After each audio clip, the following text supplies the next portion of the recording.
Hi friends, welcome to ಸುಮಿಸ್ ಮನೆ ಅಡುಗೆ recipes. ಇವತ್ತು ನಾನು ನಿಮಗೆ ಈಸಿಯಾಗಿರೋ ತುಂಬ ಬೇಗನೆ ಆಗೋವಂಥ ಹಾಗೆ ಟೇಸ್ಟಿಯಾಗಿರೋ ಸೌತೆಕಾಯಿ ಪಚಡಿ ಹೇಗೆ ಮಾಡೋದು ಅಂತ ತೋರಿಸ್ಕೊಡ್ತಾ ಇದ್ದೀನಿ. ತುಂಬಾ ಟೇಸ್ಟಿಯಾಗಿರುತ್ತೆ, ಟ್ರೈ ಮಾಡಿ ನೋಡಿ. ಹಾಗೆ ಇದನ್ನು ನೋಡೋಕ್ಕೆ ಮುಂಚೆ ನನ್ನ ಒಂದು ಚಾನಲ್ನ ಯಾರೆಲ್ಲ ಹೊಸ್ದಾಗಿ ನೋಡ್ತಾ ಇದ್ದೀರಾ ದಯವಿಟ್ಟು ಸಬ್ಸ್ಕ್ರೈಬ್ ಮಾಡ್ಕೊಳ್ಳಿ, ಲೈಕ್ ಮಾಡಿ, ಶೇರ್ ಮಾಡಿ, ಕಮೆಂಟ್ ಮಾಡಿ. ತಪ್ಪದೆ ಬೆಲ್ ಬಟನ್ನ ಪ್ರೆಸ್ ಮಾಡೋದನ್ನ ಮರಿಬೇಡಿ.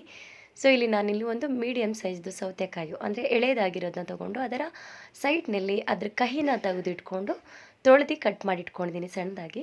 ಈಗ ಸ್ಟವ್ ಮೇಲೆ ಒಂದು ಪಾನ್ನ ಇಟ್ಕೊಂಡು 1-1.5 ಸ್ಪೂನಷ್ಟು ಆಯಿಲ್ನ ಹಾಕ್ಕೊಂಡಿದ್ದೀನಿ. ನಾನು ಜಾಸ್ತಿ ಆಯಿಲ್ನ ಇಷ್ಟಪಡಲ್ಲ, ಹಾಗಾಗಿ ಸ್ವಲ್ಪ ಹಾಕ್ಕೊಂಡಿದ್ದೀನಿ. ಈಗ ಒಂದು ಅರ್ಧ ಸ್ಪೂನಷ್ಟು ಸಾಸಿವೆ, ಒಂದು ಅರ್ಧ ಸ್ಪೂನಷ್ಟು ಜೀರಿಗೆ, ಹಾಗೆ 1 ಸ್ಪೂನು ಉದ್ದಿನಬೇಳೆ ಇದನ್ನು ಹಾಕ್ಕೊಂಡು ಫ್ರೈ ಮಾಡಿಕೊಂಡು ಇದಾದಮೇಲೆ 1-2 ಹಸಿಮೆಣಸಿನ್ಕಾಯಿ, ಕರ್ಬೇವಿನ ಸೊಪ್ಪು, ಹಾಗೆ 1 ಈರುಳ್ಳಿ ಹಾಕ್ಕೊಂಡಿದ್ದೀನಿ. ನಿಮಗೆ ಖಾರ ಜಾಸ್ತಿ ಬೇಕು ಅಂತಂದರೆ ಇನ್ನೂ 1-2 ಹಸಿಮೆಣಸಿನ್ಕಾಯಿನ ಜಾಸ್ತಿ ಹಾಕ್ಕೊಳ್ಬೋದು. ಈಗ ಇದೆಲ್ಲ ಒಂದು ಈರುಳ್ಳಿಯ ಹಸಿ ವಾಸನೆ ಹೋಗೋವರೆಗೂ ಚೆನ್ನಾಗಿ ಫ್ರೈ ಮಾಡಿಕೊಂಡು ಅದಕ್ಕೆ ನಾನು ಸ್ವಲ್ಪ ಇಂಗು ಕೂಡ ಹಾಕ್ಕೊಳ್ತಾ ಇದ್ದೀನಿ. ಇಂಗು ಹಾಕ್ಕೊಂಡು ಅದನ್ನು ಚೆನ್ನಾಗಿ ಫ್ರೈ ಮಾಡ್ಕೊಳ್ಳೋಣ. ಸೊ ಮೀಡಿಯಮ್ ಫ್ಲೇಮಲ್ಲಿ ಫ್ರೈ ಮಾಡ್ಕೊಳ್ತಾ ಇದ್ದೀನಿ. ಇದಕ್ಕೆ ಜಾಸ್ತಿ ಹೊತ್ತು ಏನೂ ನಾವು ಬೇಯಿಸಬೇಕಾದ ಅವಶ್ಯಕತೆ ಇಲ್ಲ. ಇಲ್ಲಿ ಸಿಪ್ಪೆ ಏನೂ ನಾನು ರಿಮೂವ್ ಮಾಡಿಲ್ಲ, ಎಳೆದಿತ್ತಲ್ವ, ಹಾಗಾಗಿ ಸಿಪ್ಪೆ ಸಮೇತನೇ ಸಣ್ಣದಾಗಿ ಸೌತೆಕಾಯಿನ ಹಚ್ಕೊಂಡು ಅದನ್ನು ಈಗ ಫ್ರೈ ಮಾಡ್ಕೊಳ್ತಾ ಇದ್ದೀನಿ.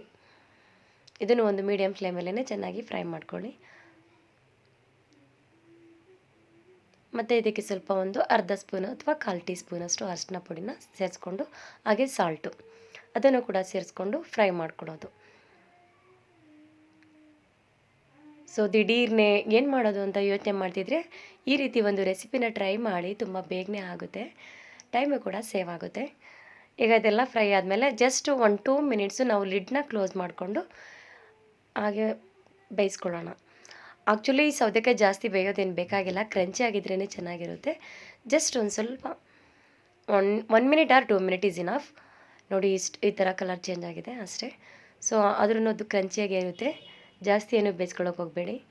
ಈಗ ನಾವು ಸ್ಟವ್ನ ಆಫ್ ಮಾಡ್ಕೊಳ್ಳೋಣ. ಆಲ್ಮೋಸ್ಟ್ ಎಲ್ಲ ಆಗಿದೆ. ನಾನು ಆಗಲೇ ಹೇಳ್ದಂಗೆ ನೀವು ಉಪ್ಪು ಖಾರ ನೋಡಿಕೊಂಡು, ಸೊ ಖಾರ ಜಾಸ್ತಿ ಇಷ್ಟಪಟ್ಟರೆ ಇನ್ನೊಂದು ಹಸಿಮೆಣ್ಸಿಕಾಯಿ 2 ಎಕ್ಸ್ಟ್ರಾ ಹಾಕ್ಕೊಳ್ಳಿ. ಹಾಗೆ ಸಾಲ್ಟ್ ನೋಡ್ಕೊಳ್ಳಿ ಟೇಸ್ಟ್ನ. ನೋಡಿ, ಸ್ಟವ್ನ ಆಫ್ ಮಾಡಿದ್ದೀನಿ.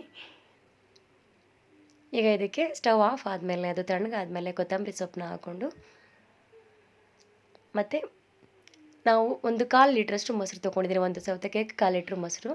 ಅದನ್ನು ಚೆನ್ನಾಗಿ ನಾನಿಲ್ಲಿ ನೀವು ಹಾಗೆ ಕಟ್ ಮಾಡಿ ಬೀಟ್ ಮಾಡ್ಕೊಳ್ಬೋದು ಚೆನ್ನಾಗಿ, ಅದನ್ನು ಇಲ್ಲ ರುಬ್ಬು ಕೂಡ ಹಾಕ್ಕೊಳ್ಬೋದು. ನಾನಿಲ್ಲಿ ಚೆನ್ನಾಗಿ ಶೇಕ್ ಮಾಡ್ತಾಯಿದ್ದೀನಿ ಕವರಲ್ಲೇನೆ, ಯಾಕಂದರೆ ಅದರ ಒಂದು ಗಂಟು ಇರಬಾರ್ದು ಅಂತ ಈ ರೀತಿ ಚೆನ್ನಾಗಿ ಶೇಕ್ ಮಾಡ್ಕೊತಾ ಇದ್ದೀನಿ.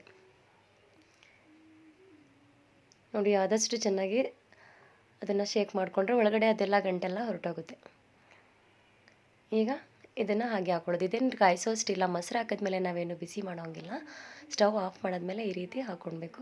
ನೀವು ಈಗಾದರೂ ಹಾಕ್ಕೊಳ್ಬೋದು, ಇಲ್ಲ ಕಟ್ ಮಾಡಿ ಒಂದು ಬಟ್ಲಿಗೆ ಹಾಕ್ಕೊಂಡು ಅದನ್ನು ಚೆನ್ನಾಗಿ ಬೀಟ್ ಮಾಡು ಕೂಡ ಹಾಕ್ಕೊಳ್ಬೋದು. ಸೊ ಇಷ್ಟೇ ಫ್ರೆಂಡ್ಸ್, ಸೌತೆಕಾಯಿ ಪಚಡಿ ರೆಡಿ ಆಗಿದೆ. ಇದನ್ನು ಚೆನ್ನಾಗಿ ಮಿಕ್ಸ್ ಮಾಡಿಕೊಂಡು ನೀವು ಅನ್ನ, ಮುದ್ದೆ ಯಾವುದಕ್ಕಾದ್ರೂ ಕಾಂಬಿನೇಷನ್ ಮಾಡ್ಕೊಳ್ಬೋದು. ಟ್ರೈ ಮಾಡಿ ನೋಡಿ, ಹೇಗೆ ಬಂತು ಅಂತ ನನ್ನ ಒಂದು ಕಮೆಂಟ್ ಸೆಕ್ಷನ್ ಕಮೆಂಟ್ ಮಾಡಿ ತಿಳಿಸಿ. ಆ್ಯಕ್ಚುಲಿ ನೀರಾಗೋ ನೆಸೆಸಿಟಿ ಇಲ್ಲ, ಜಸ್ಟ್ ಆ ಒಂದು ಕವರಲ್ಲಿ ಸ್ವಲ್ಪ ಮೊಸರಿದ್ದಿತ್ತು, ಹಾಗಾಗಿ ಹಾಕ್ಕೊಂಡೆ. ಸೊ ಮೊದಲೇ ಹೇಳಿದಾಗೆ ದಯವಿಟ್ಟು ನನ್ನ ಒಂದು ಚಾನಲ್ನ ಸಬ್ಸ್ಕ್ರೈಬ್ ಮಾಡ್ಕೊಳ್ಳಿ. Thank you.